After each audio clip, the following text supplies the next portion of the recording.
Alleluia, alleluia, alleluia, alleluia, alleluia.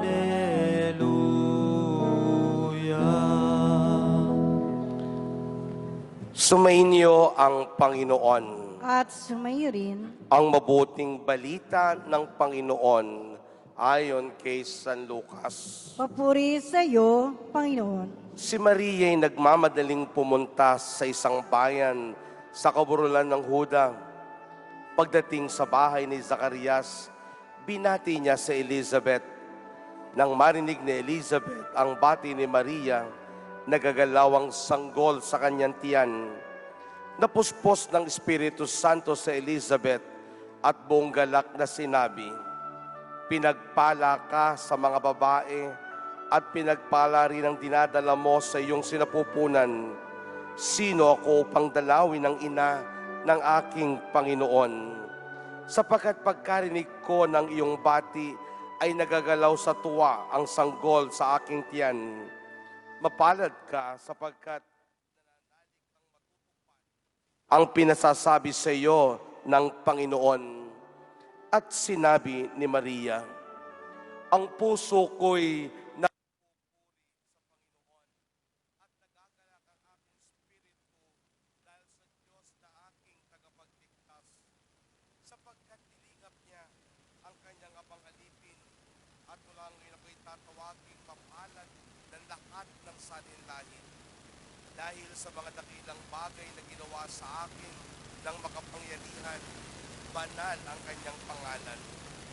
Pinahahabagan niya ang mga may takot sa kanya sa lahat ng salit-saling lahi.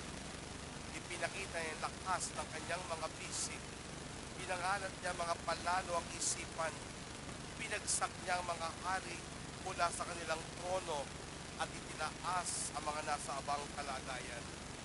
Pinusog niya ng mabubuting bagay ang mga nagugutom at pinalayas niyang wala ni anuman ang mayayaman. Tinulungan niya ang kanyang bayang Israel bilang pagtupad sa pangako niya sa ating mga magulang, kay Abraham at sa kanyang lahi magpakailanman. Tumira si Maria kina Elizabeth nang may 3 buwan at saka umuwi. Ang mabuting balita ng Panginoon. Pupuri ka namin, Panginoong Jesucristo. God is good All the time. all the time. God is good. Napakadakila ang araw na ito sapagkat ang pinahayag ng simbahan sa kanyang doktrina mula sa mga pagninilay tungkol kay Maria ay itinanghal siya bilang babae iniakyat sa langit. Mga kaibigan, si Jesus ay umakyat sa langit, ascension. Si Maria ay iniakyat sa langit, assumption. Bagamat silang dalawa ay nasa langit, katawan at kaluluwa. Sa paraan, sila'y magkaiba. Si Kristong umakyat sa langit ay sa kanyang kapangyarihan dahil siya'y Diyos. Si Maria bilang tao sa kanyang kadakilaan ay iniakyat sa langit, hindi sa kanyang tanang kagalingan at tanang kapangyarihan. Siya'y iniakyat sa langit mula sa kapangyarihan ng Diyos, sapagkat ang babae binukod ay babaeng pinagpala at ang babaeng pinagpala ay binigyan ng gantimpala. Kaya ang Biring Maria, mga kaibigan, ay iniakyat sa langit bilang pagtanaw ng Diyos kay Maria sa kanyang pagsunod bilang alipin ng Panginoon. Mula po sa ating mga pagbasa, mga kaibigan, lalo na sa Ebanghelyo, tinukoy si Maria bilang babaeng binukod at pinagpala. Siya ay pinagpala at naging pagpapala sa ating lahat. Kaya nga si Maria pinuri ang sinapupunan ni Maria sa harap ni Jesus dahil si Jesus na nangangaral, na nagpapagaling at gumagawa ng himala sa katuwaan ng ilang tao, sinabi kay Jesus, "Mapalad ang babaeng nagpasuso sa iyo." At dito'y ipinakita ni Jesus na si Maria'y bilang ina ay mapalad, hindi lamang dahil siya ang nagpasuso, kung hindi siya'y mapalad sapagkat siya'y naging pagpapala sa maraming tao. Na ang babaeng ito ay tumupad sa salita ng Diyos. Hindi lang niya tinanggap ang salitang nagkatawang tao, kundi ang salita'y nagsakatawan sa kanya at naging pagpapala si Maria sa maraming tao. Kaya nga ang babaeng pinagpala ay babaeng naging pagpapala sa ating lahat. She is blessed and she is a blessing to humanity. Mga kaibigan, ito isang magandang paalala rin na si Maria bilang tinuturing na disciple par excellence sa kanyang katangian, sa pagiging modelo sa kasaysayan ng pagsunod. Siya ang unang disipulo at siya ang pinakaganap na disipulong sumunod kay Jesus. Si Maria ang ating huwaran sa kanyang panahon at sa ating panahon. Na sa lahat ng pinakamahirap na sitwasyon ay dinaanan ni Maria, pero siya'y naging tapat pa rin sa pagsunod sa kalooban ng Diyos.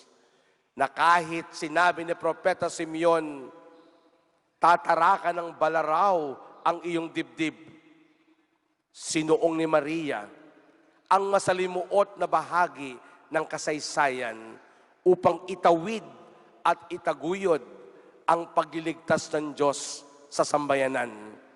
Salamat kay Maria sapagkat ang kanyang pakikiisa sa plano ng Diyos ay nagbigay ng katuparan ng kaligtasang tinatamasa natin magpasa hanggang ngayon. Kaya marapat lamang ng babaeng pinagpala at ang babaeng naging pagpapala sa ating lahat ay iakyat sa langit katawan at kaluluwa upang ipakita sa ating lahat ng mga sumusunod sa kalooban ng Diyos at ang mga taong naging pagpapala sa pamayanan ay bibigyan ng Diyos ng dakilang gantimpala at pagpapala. Kaya ang pag-aakyat kay Maria sa langit ay ating patuloy na pagtingala na iyan ang hantungan ng lahat ng mga tao. Sa pagsunod sa kalooban ng Diyos, tayong lahat ay magkakamit ng buhay na walang hanggan. Mga kaibigan, tayong lahat ay blessed. Tayong lahat ay pinagpala. Dahil tayong lahat ay kalarawan ng Diyos. At bilang tayo'y pinagpala, ang hamon ng panahon, maging blessing tayo sa lahat. Lalo po sa panahon ng COVID-19, maging pagpapala tayo. We take these difficult situations of humanity to be opportunities for us to become a blessing to everyone. Kaya nga, sa mga panahon ito na tayo patuloy na nagninilay, nagdarasal, nagmimisa, nangangaral, ay patuloy tayong nagbibigay ng pag-asa sa ating pamayanan. Sapagkat pag lagi mong naririnig, yung COVID-19, yung namatay, kumakalat, etc., etc., etc., we have so much of that in our minds. Masyado nang napupuno ang ating isip. Ng isip natin ay pinaghaharian na lamang ng puro takot at pangamba. Ang COVID-19, it's only part of our history. It is not our history. Hindi ito lamang ang kasaysayan. Ito'y bahagi lamang ng mga kwento ng buhay. Kaya nga, daanan lang natin ang kasaysayan dahil walang permanenteng pagsubok, walang permanenteng problema, walang permanenteng kadiliman.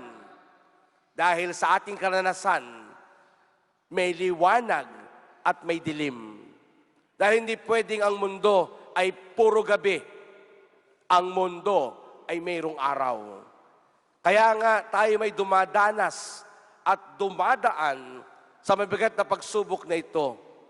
But this is not permanent. This pandemic will end. Though we're still at the point of uncertainty, but at the back of our mind, it will end. Nothing is permanent. Kaya huwag laging nasa isip natin na ganito, puro negative. Tandaan ninyo, walang permanenteng problema. At sa kasaysayan ng mundo, maraming ulit na ang pandemic. Pero it only takes time. We just pass through it. Like Mary. Si Maria, mas matindi ang kanyang pinagdaanan. Subalit na natili ang kanyang pagiging pinagpala at naging pagpapala sa maraming tao. Kaya mula sa awit ni Maria, ang puso ko'y nagpupuri sa Panginoon, sa Diyos na sa aki tagapagligtas, sa makatuwid may magliligtas. Huwag mong ialis sa isip mo na may Diyos na magliligtas. And that has to be our motto in life. May Diyos na magliligtas. Hindi lang tao ang magliligtas. Hindi lang science ang magliligtas. Hindi lang gobyerno ang magliligtas. May Diyos na tagapagligtas. Purihin natin, magpuri tayo sa Panginoon. Dahil ang Diyos na nagliligtas ay nagpakilala na sa kasaysayan. Pinatunayan na ng Diyos na tayo'y ililigtas at ilalabas sa madilim na bahagi ng kasaysayan. May Diyos na makapangyarihan sa lahat. Huwag nating kalilimutan, ang Diyos ay buhay. Iniakyat si Maria sa langit upang tayo'y paalalahanan na ang lahat ng pagsubok na ito, maging matatag lamang tayo at manalig sa Diyos tulad ni Maria, iaakyat tayo sa langit ng may tagumpay. At yan ang sinasabi ng ating pananampalataya, mabubuhay muli ang mga patay. Ibig sabihin, God will save both body and soul like Mary. Mga kaibigan, ituloy lang ang kwento ng buhay, ituloy lang ang kasaysayan. Bahagi ng kwento, ang COVID-19, it's only one of the many problems of life. Marami pa tayong problema.